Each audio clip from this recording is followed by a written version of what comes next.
नमस्कार, लोकसंदेश न्यूज मध्ये आपलं स्वागत आहे। मी अश्विनी। चला तर पाहूयाच्या टॉप 10 हेडलाईन्स।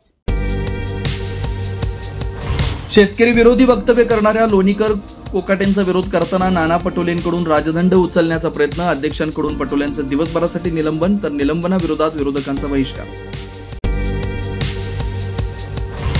लोणीकरांवर कारवाई करेपर्यंत शांत बसणार नाही, निलंबनानंतर पटोलेंची प्रतिक्रिया, मुख्यमंत्र्यांच्या सर्टिफिकेटची गरज नसल्याचं वक्तव्य।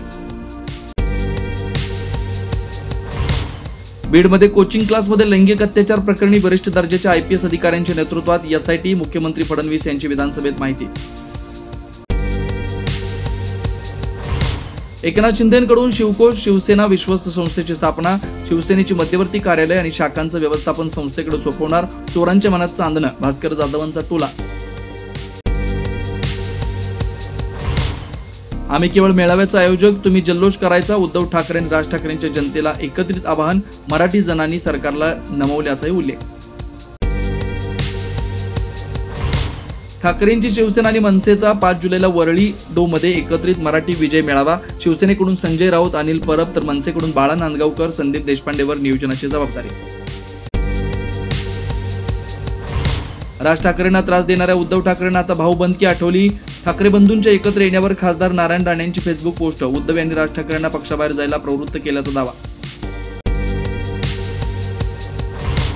धुळ्याचे माजी आमदार आणि राहुल गांधींच्या विश्वासातले कुणाल पाटील यांचा भाजपमध्ये प्रवेश, 70 वर्षांनी पाटील घराण्यांनी सोडली काँग्रेसची साथ। शक्तीपीठ महामार्गाविरोधात पश्चिम महाराष्ट्र मराठवाड्यात चक्काजाम, कोल्हापुरात शेतकऱ्यांचा पंचगंगेत उडी मारण्याचा प्रयत्न तर सोलापूर, बीड, जिंदोली, परभणी, लातूरमध्ये रास्ता रोको।